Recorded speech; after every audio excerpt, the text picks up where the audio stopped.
Yo, what's up guys? Welcome to the video. It's Michael. Today, we're going to be going over who the best Overwatch League player is so far. Now, of course, this is an extremely hard question to answer. There's so many good players so far. I mean, every single team has had an amazing standout player. So to start this video off, I'm going to go through each team and go over which player I think has been the biggest star for them throughout week 1. Then, after that, we're going to look at some statistics and narrow down those players to the best in the league so far. Now, if you guys are hyped to learn which players are the best in the league so far, be sure to drop a like on this video, subscribe to my channel. We're doing Overwatch League content daily, guys. I'm on that grind, so be sure to subscribe. Now, let's get right into it, boys. Alright, we're just going to do this in alphabetical order, guys. Starting off with the Boston Uprising. Now, personally, the most impressive player for me has been Dreamcasper. His Genji and Fair Play have been absolutely stellar. I mean, me personally, I knew Dreamcasper was a good player, but I didn't think he'd be able to compete at this high of a level. He's been putting in work against the competition, even against strong teams like New York Excelsior. So for that reason, Dreamcasper is my player for Boston Uprising. Next, we have the Dallas Fuel, and of course, it's gotta be Effect. He's just such a strong, consistent performer for this team. No matter who they're facing, no matter what the map is, no matter what the situation is, Effect is always there, and he's always carrying his weight. That, and he's just absolutely amazing. The plays he makes are incredible. Now we have the Florida Mayhem, and I'll be honest, it was kind of hard to pick a standout player for this team. Seems like they're all kind of performing average at the moment. If I had to pick one though, it seems like Logix is getting better.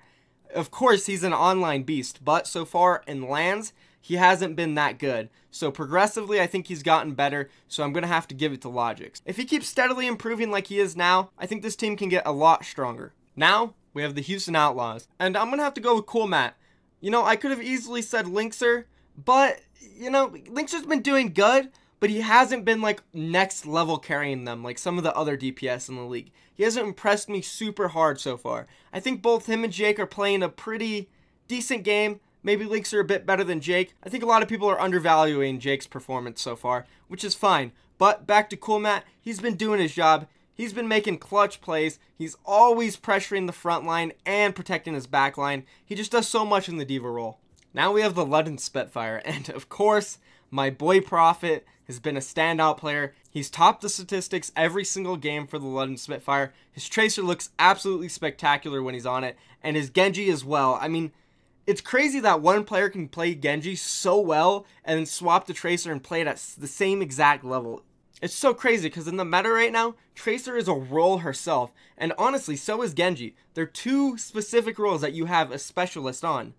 And this guy can literally go from Tracer to Genji and play them at the highest level. His performances have been incredible.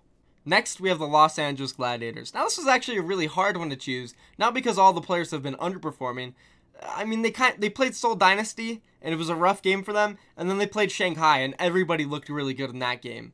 So it's really tough to choose who's their standout player, but I think I'm going to go with Shaz. I've known he's a really good player, and I haven't given him much credit in my videos, so I figure this is a good opportunity to. He's been playing great. His Zenyatta's on point. The way he positions himself and just his aim, really good. Definitely one of the best Zenyatta's in the league. Next, we have the Los Angeles Valiant. Now, this was actually really hard, dude, because there's so many players playing so good right now. Envy, Fate, unkoe, Silk Thread, Soon. Like, I can easily sit here and say, okay, Soon, you know, because Soon's been playing out of his mind, lights out. But then I can also say Silk Thread because nobody really expected him to come out and be a star in the league. And he's been performing at a high level on so many heroes. Then I could say unkoe because his Zenyatta's insane and he swaps to the Mercy. And I could say the same thing about Kariv. Kariv and unkoe, they both swap from Mercy and Zenyatta depending on the map. And they both play great every single time. Then there's Fate. He's been playing Monkey. He's been playing great on the main tank role. He's always creating space. He's never overextending and dying like a lot of players in the league. Specifically like Miro. And then of course, there's Envy. I'm going to have to go with Envy, honestly, because this guy's diva has just been absolutely absurd. He plays out of his mind every single game. I feel like he's doing so much on the diva role. Like, he is killing people, he's protecting people, he's creating space. He just does so much. Envy looks like a freaking beast. I think Envy is the best diva in the league right now, without a doubt. That guy is playing like a god. Now we have New York Excelsior. And we all know I'm going to say Pine. He popped off last week. Absolutely insane play from him. Next, we have the Philadelphia Fusion. Another hard one. I'm kind of torn with Shadowburn and Poko.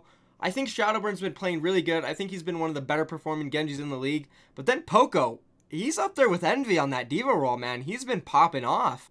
They got absolutely crushed by the London Spitfire, and his stats were clean. He hardly died in that game when he was still getting kills. He was still creating space for his team. He still looked really good, despite their team getting absolutely rolled. So because of that, I'm going to have to pick Poko. Alright, next we have the San Francisco Shock, which is actually another tough one. Similar to the Los Angeles Gladiators, they kind of stomped the Shanghai Dragons and then got stomped in their other game.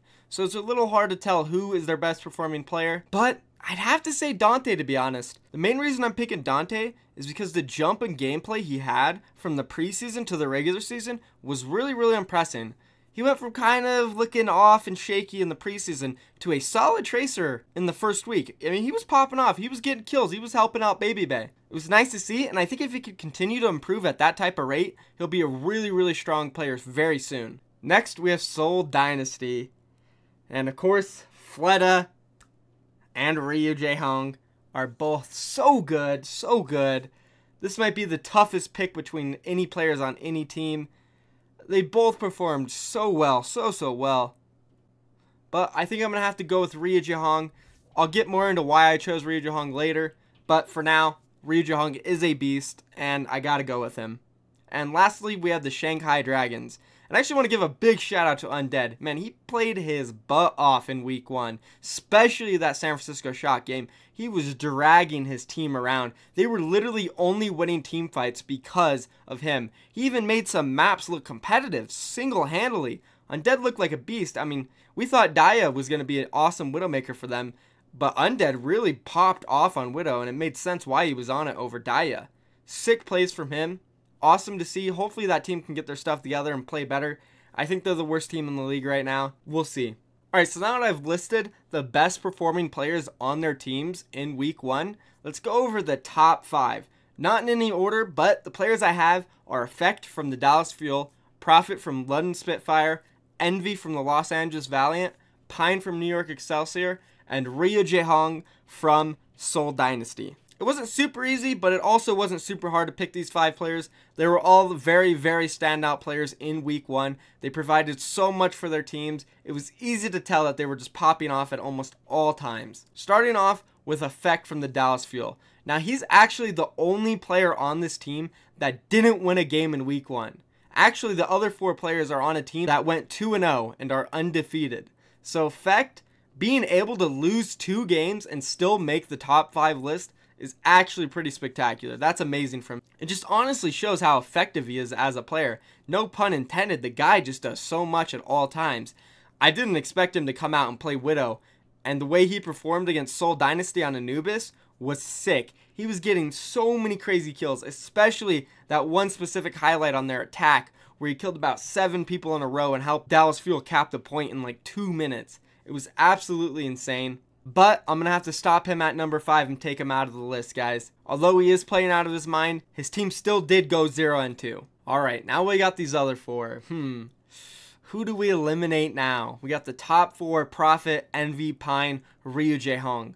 These players are all so good. They've all been playing so well. But I think I'm going to remove Envy, mainly because he's playing the diva role, and I think being a diva player, you actually have it just a little bit slightly easier than these other players on their respective roles. You're just so tanky and you can do more for your team easily. I'm not saying that diva is some easy role or anything, guys. Obviously it's not. I put him in my top 4. The guy's been doing so much for his team, but I just think at the end of the day, Pine, Prophet, and ryujehong on their respective roles have it a little harder. It's a lot easier for Envy to be able to make a mistake and it not be noticed, or not even be capitalized on from the other team. But for these other players, it's much easier to make mistakes, and you can way easily get punished for it. For that reason, Envy, you gotta go.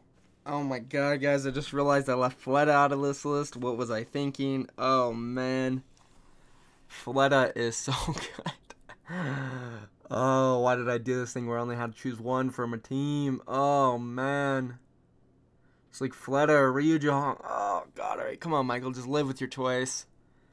Man, I know people in the comments are gonna flame me. Oh, but Fleta this, Fleta that. I know, guys, he's so good. But ryujehong is so good, too. Okay, alright, get it together. Come on. Whew, here we go, here we go. What the hell? What am I, Jake Paul? Here we go! Jesus. Anyways, alright. So this leaves... okay, alright. This leaves us with Prophet, Pine, and ryujehong. Now we're gonna bust out the statistics for these three guys. Now this is the Winston's Lab stats. And one thing specifically about ryujehong that I thought was very interesting is... Come on, dog. Stop running. Oh, man. You serious? This is what happens when you're in the basement and you're trying to record videos, guys. It's brutal. Anyway. Oh. And... yeah, I'm sure sometimes you guys hear weird stuff like that. Those are literally my dogs upstairs running around. 3 hours later. Okay, so the way I've set up these settings on Winston's Lab is it will show every single player's performance in the league on each individual hero. So say anybody in the league has played a hero for more than 10 minutes, their statistics on that specific hero will come up here. So taking a look at it, what do we have? Alright, so this is what I wanted to discuss between ryujehong and Fleta. Oh god, I gotta go figure out what's going on.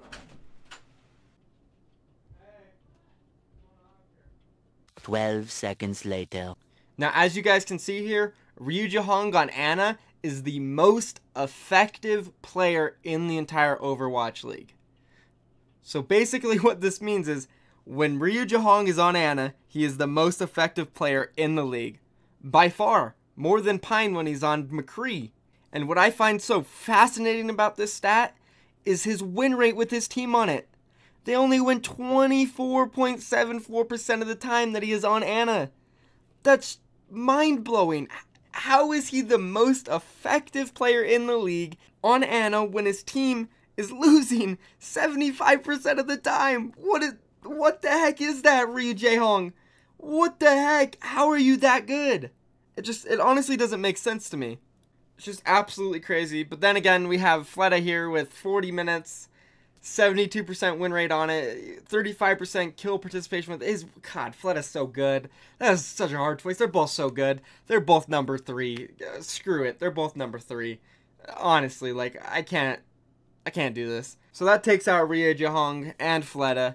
Next we have Prophet from the London Spitfire, who I think is the number 2. The Tracer. He's got 35 minutes on it, 95% win rate on it, absolutely insane. His KD is absolutely out of this world, 3.5, 11.76 kills per 10 minutes, absolutely popping off. And then again, down here on the Genji, he's got 28 minutes played on that one, 76% win rate on that, 30% kill participation. Again, his stats are just out of this world. It's crazy that he can play Genji and Tracer at such a high level. Prophet can flex to both these roles and absolutely carry and pop off at any second. If you check his statistics at any of the matches he's played in, he's absolutely putting major work in for his team. He's insane. Dude, Prophet is the number 1 ranked Tracer in the league and the number 1 ranked Genji in the league. What? What? Are you serious? Statistically, in week 1, he is the best Tracer and the best Genji. That's crazy, dude. Prophet living up to the hype I gave him. Absolutely insane. Cause we humble. But that just doesn't compare to Pine. He has a 100% win rate in the Overwatch League on McCree. The man has not lost a team fight. Did you hear me, guys? He has not lost a team fight. 11 minutes, 1500 rating, 100% win rate, 50% kill participation.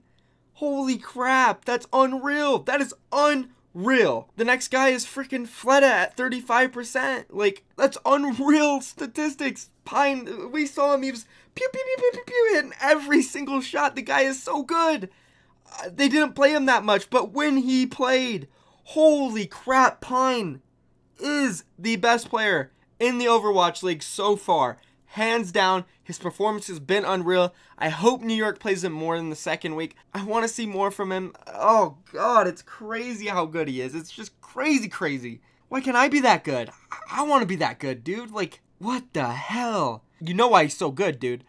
Literally after their games, he's streaming. He's playing ranked for freaking 8 hours, dude. streaming right after their matches. I go to sleep. I wake up. This guy's on a morning stream. I slept 7 hours. He's already up doing a morning stream. What the hell, dude?